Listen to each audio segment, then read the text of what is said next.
Конкурс на позицию бортпроводник проходит в 4 этапа. Первый этап – это first screen, где мы проверяем, насколько первоначальные данные кандидата соответствуют нашим требованиям. Требования для кандидатов-бортпроводников самые высокие. Изначально они должны иметь высокий рост, девушкам от 1,65 м и мальчикам 1,70 м.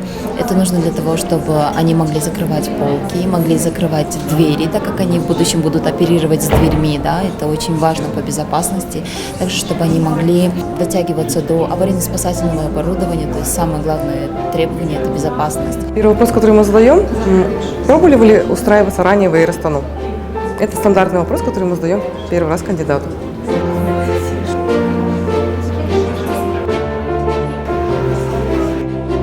Также они должны знать языки – казахский, русский, английский, чтобы коммуницировать с нашими пассажирами, чтобы свободно отвечать на их вопросы и понимать их. Вы плавать умеете? А проблемы со здоровьем у вас есть какие-нибудь? What attracts you in this position?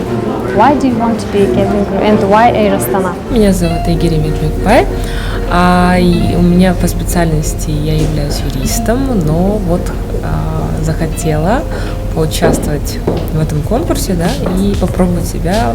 Біз әрине үміткерлердің сырт келбетіне қараймыз, назар аударамыз. Мысалы, офистік стильде киінген үміткерлер және классикалық макияж жасаған үміткерлер бізге бірден ұнайды деп айтуға да болады. Бізде әдейі Grooming Manual деген кітабымыз бар. Сол Grooming Manual бойынша бортсеріктер бізде тырнақ бояйтын лакқа дейін сәйкес келу керек.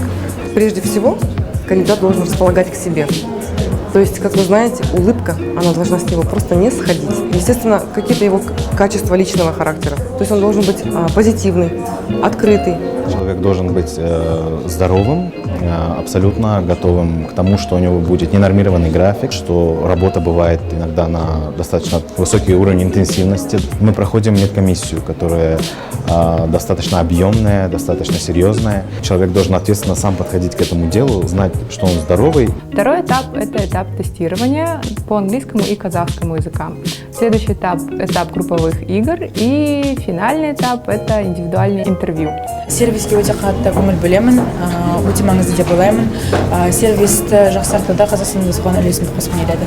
Люди есть те, которые знают и английский язык хорошо, и казахский язык хорошо. Очень улыбчивые, приветливые, с такой необыкновенной внешностью. То есть люди, которые уже точно знают, что они будут с нами работать, они хотят работать с нами. Это не просто их мечта.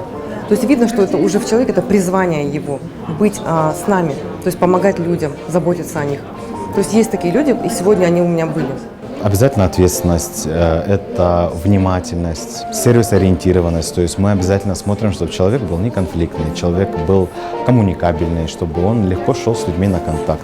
Потому что в нашей работе очень важно, помимо сервиса, безопасности и хороших знаний, это командная работа. С успешными кандидатами мы свяжемся уже завтра, дадим им обратную связь.